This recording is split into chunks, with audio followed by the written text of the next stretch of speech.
Hi guys, welcome to our channel mister సిసింద్రి.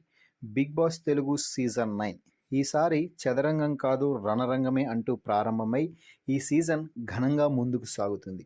మొదట్లో సప్పగా సాగినప్పటికీ ఇప్పుడు బాగా పుంజుకుంది అని చెప్పవచ్చు.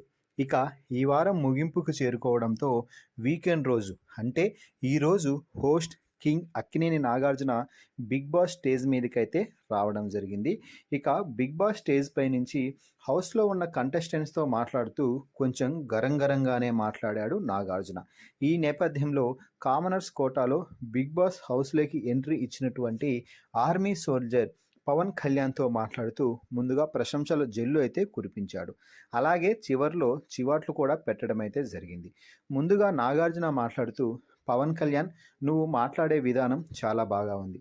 ముఖ్యంగా నువ్వు మెంటర్గా ఉన్నటువంటి వాష్రూమ్స్ క్లీన్గా ఉండాలి, ఇది నా పర్యవేక్షణలో ఉంది, నేను ఏ నిర్ణయం తీసుకున్నా మీరు పాటించాల్సిందే అంటూ నువ్వు మిగిలిన వారికి చెప్పిన విధానం చాలా బాగా నచ్చింది.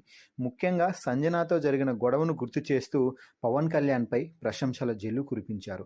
అలాగే కెప్టెన్సీ టాస్క్లో కూడా మంచి పర్ఫార్మెన్స్ ఇచ్చావు. ముఖ్యంగా హరీష్ కోసం ఆడుతూ గట్టి పోటీ ఇచ్చి ఒక చిన్న పొరపాటు కారణంగా టాస్క్ నుంచి అవుట్ అయ్యావు అని అడిగితే, సార్ నేను అక్కడ దాని సపోర్ట్ తీసుకోలేదు, కానీ వారందరూ తల అలా అరిచేసరికి నాకు కూడా తిక్కలేచింది, అందుకే ఇక వదిలేయాల్సి వచ్చింది. సంచాలక్ కూడా అలాగే చెప్పాడు కాబట్టే నేను అలా చేయాల్సి వచ్చింది.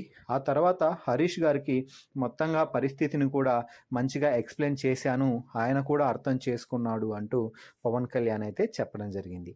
ఇక ఆ తర్వాత నాగార్జున మాట్లాడుతూ, పవన్ కళ్యాణ్, నువ్వు కొన్నిసార్లు బాగానే మాట్లాడుతున్నావు, కానీ కొన్నిసార్లు మాత్రం చాలా తప్పుగా మాట్లాడుతున్నావు. అది ఫ్లోలో వస్తుందో మరేమో తెలియదు, కానీ కొన్నిసార్లు నువ్వు మాట్లాడే మాటలకి ఎదుటివారు కొంచెం బాధపడుతున్నారు. కాబట్టి ఆ మాటలు కొంచెం చూసుకొని మాట్లాడు, అంతే, మిగిలిన గేమ్ అంతా సూపర్ అంటూ ప్రశంసించడం అయితే జరిగింది.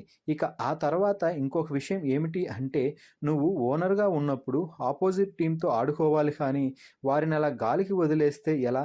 నీ మీద నాకు చాలా హోప్స్ ఉన్నాయి, వాటిని ఈ వారం నువ్వు అందుకోలేకపోయావు అంటూ చెప్పడంతో, లేదు సార్, వచ్చే వారం మీతో శబాష్ అని అనిపించుకుంటాను అంటూ చెప్పడం అయితే జరిగింది.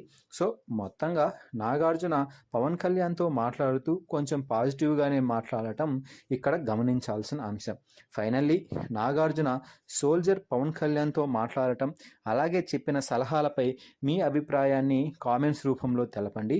అలాగే మరిన్ని బిగ్ బాస్ లైవ్ అప్డేట్స్ కోసం మన ఛానల్ని చూస్తూ ఉండండి. Please subscribe our YouTube channel mister సిసింద్రి.